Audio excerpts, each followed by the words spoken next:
We're here with Jessica Coker, and she is on the Spartanburg County Council.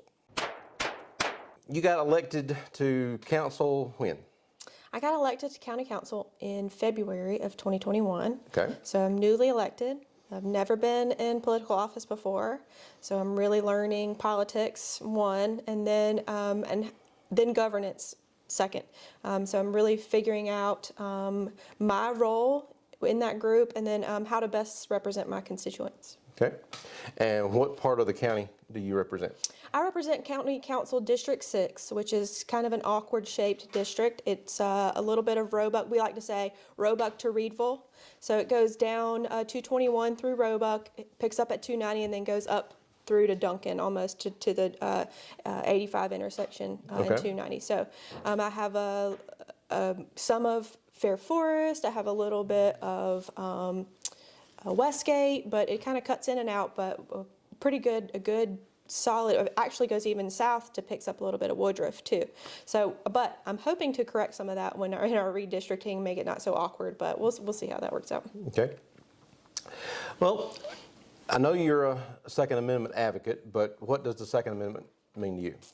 Well, Second Amendment to me means confidence and security. Back when I was getting out of school, I graduated high school in 2006. Shortly thereafter, I was headed to Clemson, and shortly there was a lady who was a young college student at the time who was murdered in her apartment at Clemson. It hit the news.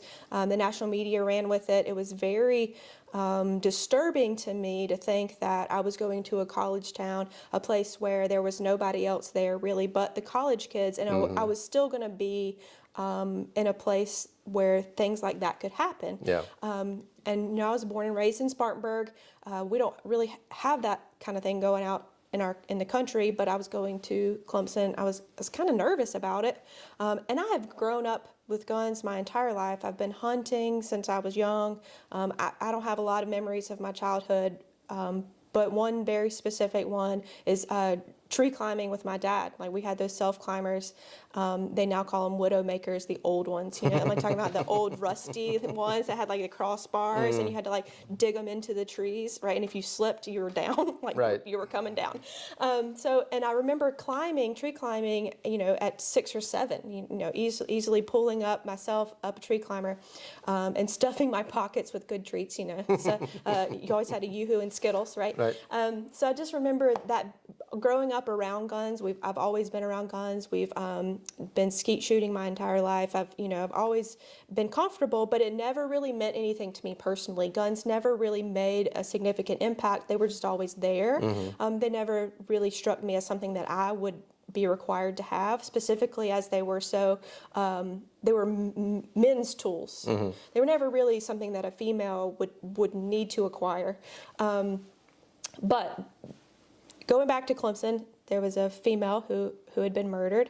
At that same time, there were a stream of incidences in Spartanburg County, and our awesome sheriff, Chuck Wright, went to the media and encouraged women to get their CWP. And that, to me, struck me, because it was a male who was in a role of high authority, particularly safety, who was advocating for me to stand up for myself, to take my security into my own hands. And that, to me, resonated as a young child I was a child, being a young woman in a vulnerable state, taking my own security into my own hands was very powerful to me.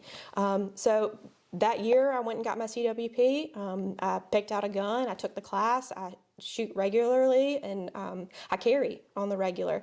I've since had a 4-year-old son. I have a 4-year-old son and a almost 1-year-old daughter, and I haven't had lots of time to get out and practice or carry much, and it's kind of hard to carry in a diaper bag.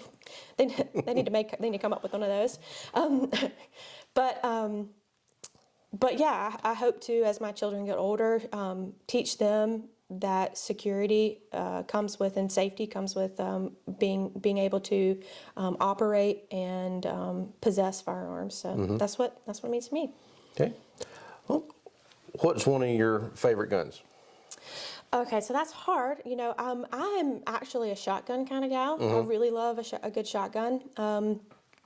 But I carry on the regular, I have a Taurus Slim, and I don't know, for females particularly, and I hope your audience may agree that it's very difficult to find guns that fit in a smaller hand. They're very difficult to find, and so I find that most guns are fit to the male hand in that they're too wide. They're very fat. It feels fat in your hand. And also for me, why most women have revolvers is because it's a point and shoot type thing. Right. But I can't stand a revolver. I just don't like to hold that, and it's just not comfortable to me. So I actually found this Taurus Slim, whose slide is actually very easy to slide, whereas most guns you have to be really strong to pull the slides back. So I search and search and search for this gun. I'm really happy with it. Good. Yeah, that's a key thing for a lot of females is being able to either rack the slide, or if they don't like racking the slide, then they're kind of forced to go to the revolver route. But thankfully, there's a couple of companies now that have come out with guns that are a lot easier to rack. The Smith & Wesson EZ is one that is very easy to rack, and it comes in either 380 or 9mm. Okay. So, I mean, guys, you can just do it with two fingers, and even a lot of ladies, same way, but it's a lot easier to rack. And when Carla was looking for her gun, she didn't want to rack the slide because it had the same problem. Right. So but she likes revolvers, so she decided to go ahead and get a revolver for hers. So what are some things that might be coming up around county council or in the area that might pertain to the Second Amendment? So county council doesn't really deal with a lot of Second Amendment issues. Luckily, we live in a county where we have a great sheriff.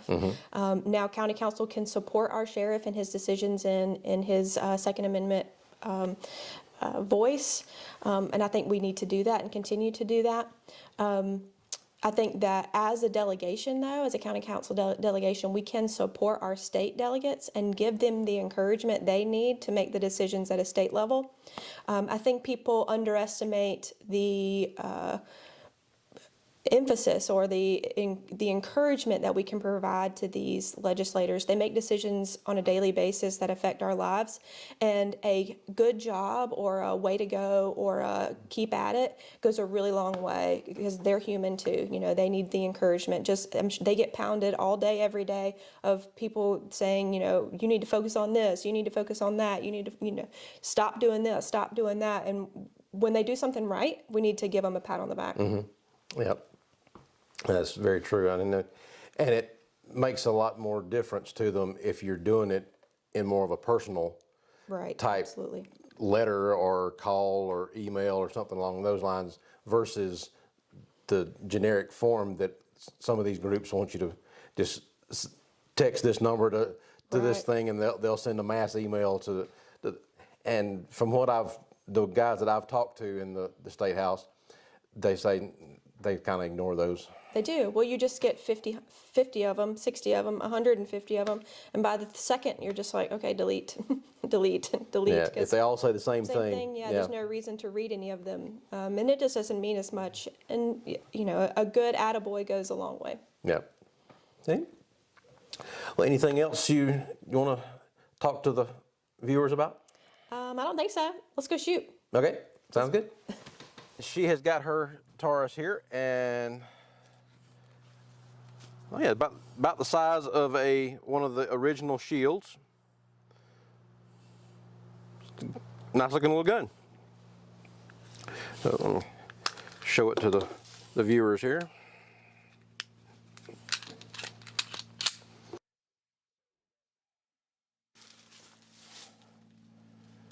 It does have a good feel to it. It's good, yeah.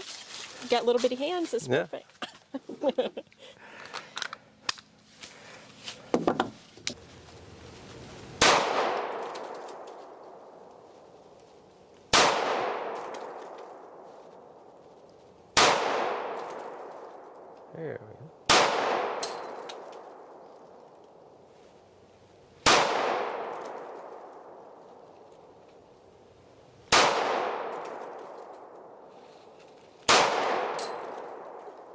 her out. What's that? Remember the granddaddy there? That's pretty good for not shooting in 4 Yeah, years. for not shooting in a while. That's not bad. Yeah. So he'd still be dead. Yeah, that's all that matters. That's right. It's not the we're not going for accuracy as far as bullseyes and everything but for just combat accuracy to be able to make sure you can stop a person. So or that I could get away. That's all. that's right. That's good. Okay, so very nice gun, and she shoots it pretty well. So thanks for watching. Check out doubleeaglegunworks.com for more information. Like and subscribe down at the bottom, and we'll talk to you later. Thanks. Bye.